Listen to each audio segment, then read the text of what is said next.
सावधान, लंकापति रावण पधार रहे हैं।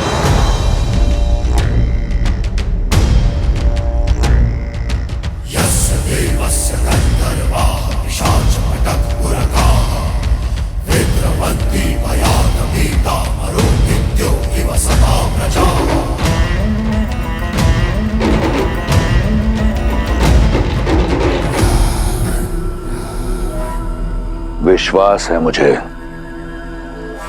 कि तुम्हें पता चला होगा कि तुम्हारा वनवासी अपनी वानर सेना सहित सागर के उस पार पहुंच गया है।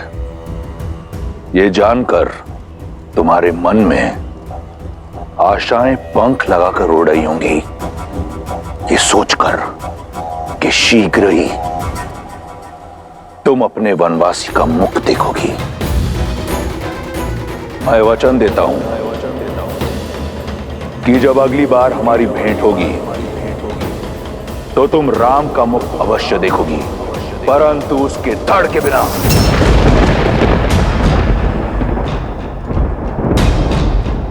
उसका शीश काट कर लेकर आऊंगा और वही होगा मेरी ओर से तुम्हें हमारे विवाह का उपहार। सज रहना सीता, हमारी अगली भेंट के लिए।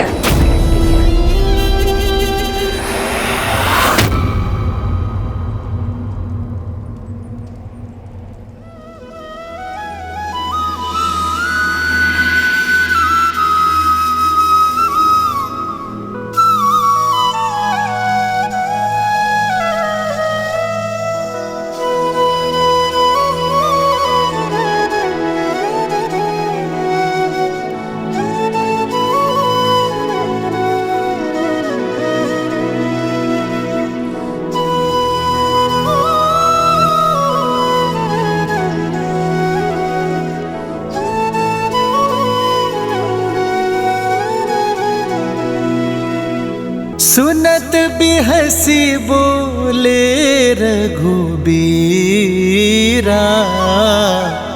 ऐसे ही करब धरहु मन धीरा।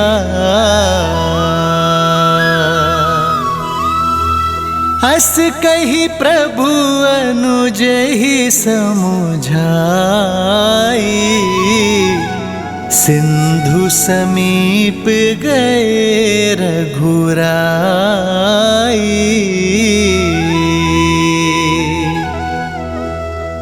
प्रथम प्रणाम किन्ह सिरुनाई, बैठे पुनि तट दर्भड़साई।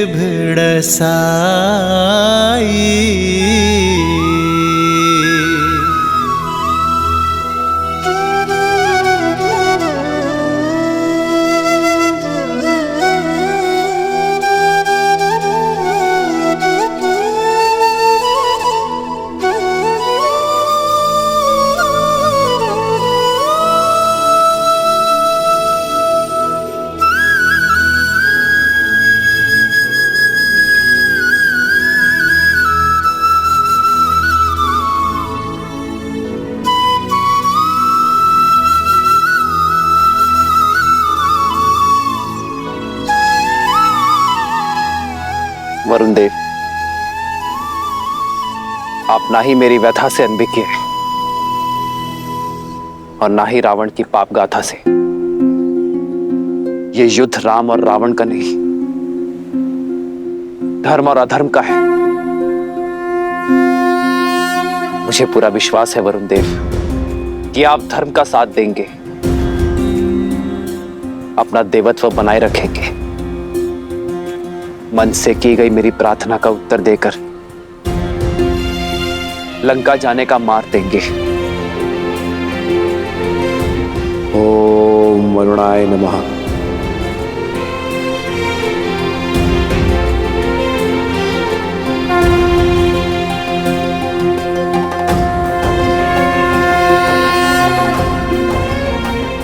ओम जल बिंबाय विद्महे नील पुरुषाय धीमहि तन्नो वरुणः प्रचोदयात्।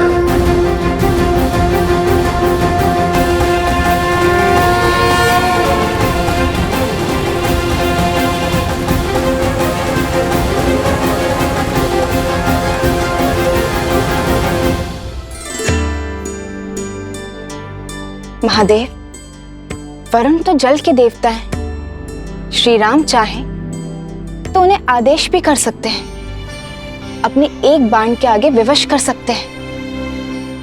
फिर वो प्रार्थना क्यों कर रहे हैं? देवी, जिस वृक्ष पर अधिक फल लगे होते हैं, झुकना उसका स्वभाव बन जाता है।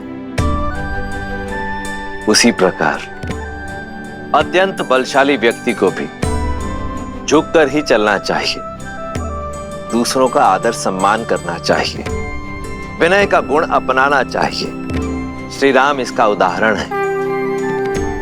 अपने सामने आए उस सागर को रौंद कर आगे बढ़ने की क्षमता होते हुए भी उसी सागर से प्रार्थना कर रहे हैं। ऐसा कर श्री राम ने न केवल अपने बल अपितु अपनी मर्यादा को भी शोभित किया। उचित है, किंतु वरुण देव क्या श्री राम के इस विनय को स्वीकार कर पाएंगे? वो तो स्वयं रावण के अधीन है, फिर वो श्री राम की सहायता कैसे करेंगे? देवी, मर्यादा का एक और अर्थ होता है सीमा, और श्री राम ऐसे ही मर्यादा पुरुषोत्तम नहीं, वे कभी मर्यादा भंग नहीं करते और साथ ही दूसरों की मर्यादा भी भंग ना हो, इसका भी विशेष ध्यान रखते हैं।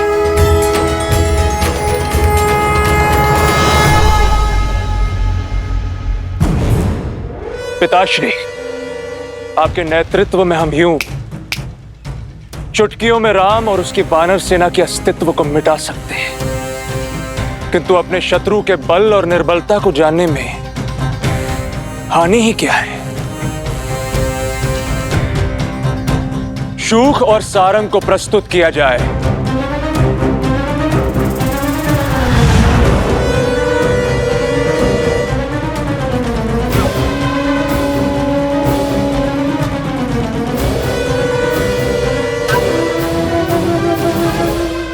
तुम्हारे मुख पर भय क्यों है शूक?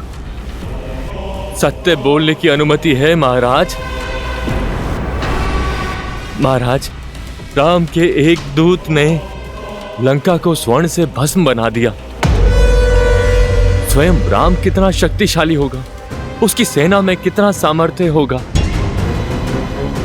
और यदि मैं पकड़ा गया तो यह सोचकर मन भयभीत हो उठा महाराज। भय उचित है तुम्हारा। हो सकता है कि राम तुम्हें पकड़ ले, हो सकता है कि राम तुम्हारे प्राण हर ले, परंतु मेरी आज्ञा की अवहेलना करने के लिए इसी क्षण मैं तुम्हारे प्राण हर लूंगा। चुनाव तुम्हारा है। क्षमा क्षमा महाराज, क्षमा। मेरा वो अर्थ नहीं था। आपकी आज्ञा का पालन होगा महाराज, अवश्य होगा, अवश्य होगा महाराज। निर्णय सही है तुम्हारा। और रही तुम्हारे भय की बात, तो यदि तुम पकड़े गए तो कह देना उनसे कि तुम मेरे दूत हो। एक राजा का संदेशा दूसरे राजा सुग्रीव के लिए लेकर आए हो। सुनने में आया है कि राम मर्यादा का पुतला है। मर्यादा की सीमा को लांघकर एक दूत की हत्या नहीं करेगा वो। तुम्हारे प्राण बच जाएंगे और तुम पुनः लंका लौट आओगे। सुग्रीव को क्या कहना है, ये ध्यान से सुनो।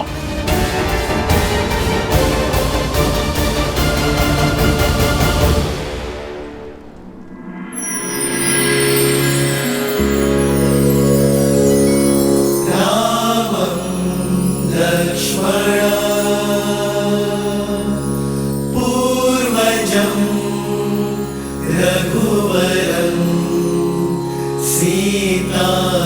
मूर्तिं सुन्दरम् काकुत्स्थं करुणार्णवं गुणनिधिं विप्रप्रियं धार्मिकं राजेन्द्रं सत्यसन्धं दशरथतनयं श्यामलं